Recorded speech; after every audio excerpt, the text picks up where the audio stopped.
All right, let's get into sanitation. Sanitation is an attempt to reduce the number of spoilage microorganisms on equipment surfaces, aka getting rid of the actual bugs themselves. So cleaning is getting rid of the food, sanitation is getting rid of the microbes. So again, cleaning allows for the sanitizer to inactivate the contaminants and improve the efficacy of the sanitizer. This should do the majority of the work. Sanitation is the final step of inactivating microbiological contaminants. So if you don't have a clean surface, you can't sanitize. You can't sanitize something that has a biofilm. You can't sanitize something that isn't clean. So you've got to clean first, and then sanitation is that second piece. And realize the level of sanitation changes depending on where you're at in the winemaking process. So let's talk about how microorganisms get into the wine. You know, we've got raw ingredients coming in. You know as well as I do, and anybody who built a pied de cuve out in the vineyard knows that there's nothing sterile about being in a vineyard. It always blows me away that people like sanitize their distimmer, like go through a full sanitation sanitation protocol in their distimmer. I'm like, do you realize the grapes are coming from outside? You know it's outside. You know there's birds and everything else. You know, so raw ingredients are obviously bringing them in. People, you're covered in microorganisms. You're covered in millions and millions and millions of cells of yeast and bacteria and all sorts of other stuff. And of course, the environment itself can just bring things in. Inanimate objects can also have them. So punch down tools, people sharing equipment. Wine thieves are fantastic for spreading disease if you go from barrel to barrel to barrel. If you don't sanitize in between, there are tons of jokes that go around about cleaning your thief before you insert it in the bunghole, which is proper. That's the proper terminology. Any of you thinking anything else, you're the one with the dirty mind. You know, you've got to sanitize your wand before you insert it in the bunghole. That is, if you're thinking anything about that, you're the one that's the problem, because that is absolutely proper terminology. But anytime you're going to penetrate that wine with something, you have a chance of injecting something bad. And I always joke about this idea of winery transmitted diseases, and we have WTDs, and it's or WTIs, winery transmitted infections. So bringing the microflora from one winery to another winery can be a big deal. So the two biggest problems I ever see in wine from microbiological problems are from concentrates and bulk wine. When you don't know what's growing in it, concentrates are known for having some really nasty types of Saccharomyces that can grow at 68 Brix, and you don't want them in your wine. So anytime you bring those things in, you've got to make sure that they're cleaned in some way, or you've got to verify that they're microbiologically stable. And the way you would do that is maybe either just with a simple microscope to look and see if there's something growing in it, or you could send it out to someplace like ETS to do a scorpions analysis, when a scorpions analysis is a proprietary name for where they can tell you what's growing in the wine or concentrate. If you're ever bringing in bulk wine, you better do that. Just a pretty standard protocol, because then you've got third-party verification of something that is either clean or not clean. If it's not clean, don't bring it in. And the other thing I see a lot is people buying used barrels from wineries that have known Brettanomyces infections, and that has spread like wildfire through people's wineries. So these are the two things I think you've got to be the most careful of. So sources of microorganisms, again, here we go. We've already been through this, so next. So let's talk about sanitizers. Sodium percarbonate, which you're aware of. Peracetic acid, which you're aware of. Quaternary ammonia, which we do use, but you probably haven't seen. Iodophores, we don't use them. Hot water and steam, ethanol, ozone, and UV light. I'm going to go through those just real quick. So sodium percarbonate, also known as peroxycarb. The advantages of sodium percarbonate is that it's a combination oxidizer and a high pH cleaner. So it's two things. You've got hydrogen peroxide, which is an oxidizer, which is antimicrobial, and then you also have a cleaner. So you get a combination action. So this is why we like Percarb. We get not only a cleaning effect, but we get a sanitation effect. So we get both of them. The downside is it's got peroxide in it, and peroxide plus wine is really bad. It will bind up sulfur dioxide and turn it into sulfuric acid. That's one thing it can do.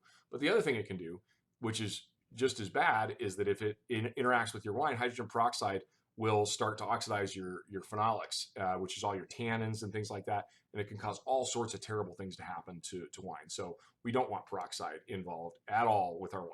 So we've got to do a rinse to neutralize that. And again, we're sending some sodium down the drain. It's not as strong as caustic soda for serious jobs, and can still irritate you. It can get your hands a little crusty and crunchy if you're not careful. Now, peracetic acid is our other end of the equation. So we usually clean with percarb, and then we rinse, and then we finish out with peracetic acid. So it's really, really good because it breaks down cell membranes. We do have that sanitation effect via hydrogen peroxide. But what's great about this is we have acetic acid. And acetic acid is wonderful because it's what we call an end-line metabolite. And that end-line metabolite is nothing eats it. Nothing eats vinegar. Nothing lives in vinegar. So it's not like citric acid that everything eats. Nothing eats it. So we get that neutralization of effect, but we also get that other effect of so we get neutralizing the sodium hydroxide or percarb in our case, and then we also get that sanitation effect. So neutralization and sanitation. So we're getting multiple steps here in this equation. And then quat, this is something I like to use a little bit occasionally. And this is something that you use very frequently in the wine industry. And we use this after the season's over. After the season's over, we put some quaternary ammonia in a sprayer, and we go spray down all the tanks when we're done. Because it has a long time, 2 to 3 week sanitation effect. So anytime we're going down and we're going to leave the tanks empty for a while, we go hit it with some quat. It's fantastic. It's kind of expensive, but it is really, really nice. But it can get you a little irritated if you're not careful with it. Iodine iodophores, I see people use these. You've probably, if you ever had surgery, you've probably had this put on you. It's really effective. It's effective over a wide pH range, but it's at its best at neutral, closer to neutral or high pH. And so it's really, really used a lot in the brewing industry. It's not to say that you can't use it occasionally in the wine industry, but it does stain things pretty significantly. So maybe something you want to keep in your back pocket occasionally just to rotate in to change things up and keep the microbes guessing. Last thing I'll talk about is ethanol. The advantage is it's a very effective sanitizer. It's actually a sterilizer. Quick action. You want to have somewhere between a 50 to 70% dilution. You don't want to use 100% alcohol. If you do, it doesn't kill anything because the cell just embolizes, and you need water to go through the osmotic barrier in order to get into the cell and kill it. But it's really good for small surfaces, sampling valves, bottling line parts, O-ring seals, valve gaskets. Downside is it's really expensive. The TTB monitors your usage like crazy. And the other side is cellar hands think it's fun to drink cleaners. Splat. All right, we're talking about UV light real quick. Advantages: bud control, surface sanitation, laboratory usage, and it reduces water usage. There was a big thing about these coming out a few years ago. Most of us that are in the food science side of things go, yeah, it's nice and all, but this isn't a perfect sanitation regime. And some wineries were trialing this as their pretty much only effect. And I don't think it really works because there's no surface penetration. If there's any tartrates or anything, it doesn't get there. If there's a temperature probe, a valve, and anything, it doesn't do anything.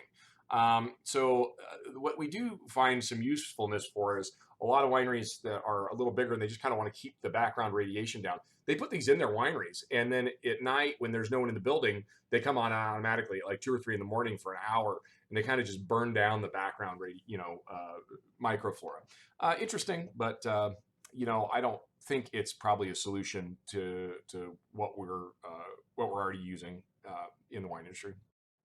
Talk about ozone real quick. It's colorless gas. It's a powerful oxidizing agent. This was sold as the solver of all problems in the late 90s, and every one of us thought, oh my God, we got it all figured out.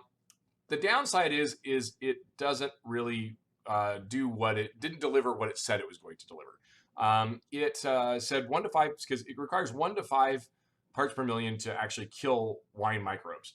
The upside is there's nothing down the drain.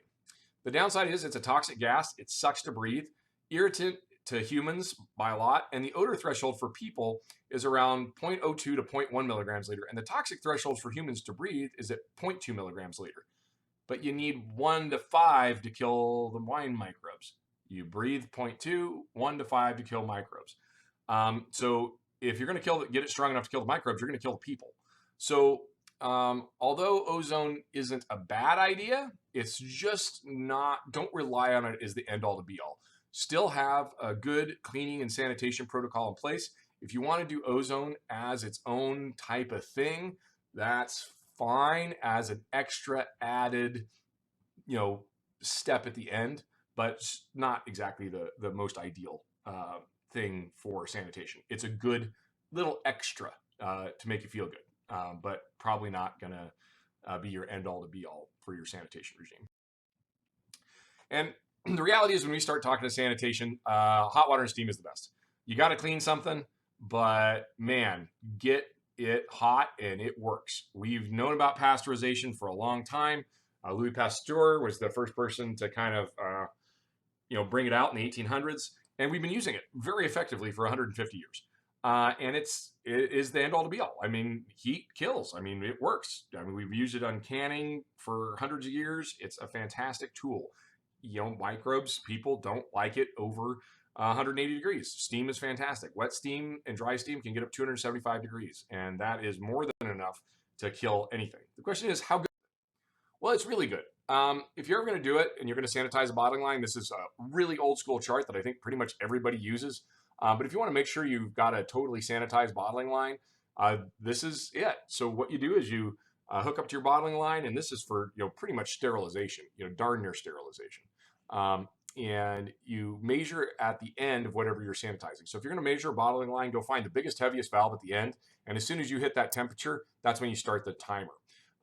So how long does it, but the thing is, like in barrels, how long does it take to heat a 1/4 inch of wood? And that's a challenge to get a wood steamed all the way through deep enough to make sure that it's completely microbe free. So while stainless steel, this is pretty easy to do too. Wood is quite a bit harder. And when you do steam a barrel, there's quite a bit of damage to flavor. I'll talk about that here in a second. So time versus temperature for microorganism in centigrade. So you see it runs around 150 degrees, which is over 70. You need about a second of time to kill a microbe. So that kill zone gets pretty good once you get just a little bit hotter. So the hotter you get, the faster you'll sanitize. I'll talk about chlorine because we talk about chlorine a lot, especially with all these upcoming regs with the coronavirus. It's a highly effective antimicrobial. Love it. It's fantastic. We used to use it all over the winery. I loved it. My dad used to send me downstairs in the cellar and he'd give me a bleach bucket and I'd go paint the barrels with bleach to get rid of all the color. And we had a systemic cork issue at Creekside for years. It took us years to get rid of it. Because we used Clorox. Everybody did. We did. We loved, and chlorine was amazing. You just pour it on the floor and it would just glisten and it would just smell so clean. The downside is it complexes with molds found in wood, and that's responsible for cork taint. And you can actually end up with cork tainted screw cap wine. So it needs to stay away from your winery. So things that sanitizers don't do perfectly well, when you get hot, it gets, it cakes, it can cake stuff on, it can cook things on if they're not clean first. You can strip flavor out of barrels, and it's expensive. Chlorine you don't want to use. Trichloroanisole is a problem. Again, that pH and organic matter problems just really compound all sorts of issues with chlorine. Iodine, again, stains everything. It reacts with starch, and it's not terribly broad spectrum, but it helps. And again, quaternary ammonia is narrow spectrum, and it will create some resistant microflora if you use it as an everyday sanitizer. So it's, again, these are things you just incorporate occasionally, except for chlorine. Then the other problems we have, again, with these acid anionic combination things is they again, not really broad spectrum. They kill a few things, but it keeps things guessing. And then again, you can't have organics. You have to use that star sand on a clean surface. Peroxide is fantastic, but again, it has that oxidizing residues. It's unstable. 30% peroxide degrades really quickly, and it reacts readily with SO2 and can be inactivated by UV light. So one of those things that's nice, but not perfect. Ozone, you need to buy a $20,000 piece of equipment. You got worker hazards, and it's really not very effective against some spores and wild yeast. It just helps a little bit. And UV has no penetration and has no residual effect And, so far the studies aren't showing that it does a particularly good job. So cleaning and sanitation protocols. There's no perfect solution. Use a variety of methods. Keep the bugs guessing, because eventually even something will want to eat Brussels sprouts. Generally, a high pH clean followed by a low pH rinse is the standard. Heat is very effective but dangerous and costly. Some of these sanitizers don't really do much better than warm water, and most of them are hazardous to your health, and cleaning is more important than sanitation, except when bottling. In bottling, sanitation is everything. I mean, you've got to make sure that that tank that filler is completely sterile, and that requires steam. And there's just no other way to clean a bottling line properly. I have just went to a winery that their wine was really messed up, and they couldn't figure out why. And I asked them what their sanitation protocol for their bottling line was, and we just run ozone through it, and then we bottle right afterwards. And their wines were all oxidized. They smelled terrible, and they were just bottling on straight ozone. And I was taken aback. So anyway, cleaning, keep your house in order. And once your house is in order, everything else falls in place. But just if you cannot clean, you do not want to clean, you do not get to be a winemaker. Just leave, because this is the most important thing that winemakers have to learn how to do. Some references for y'all. Cheers.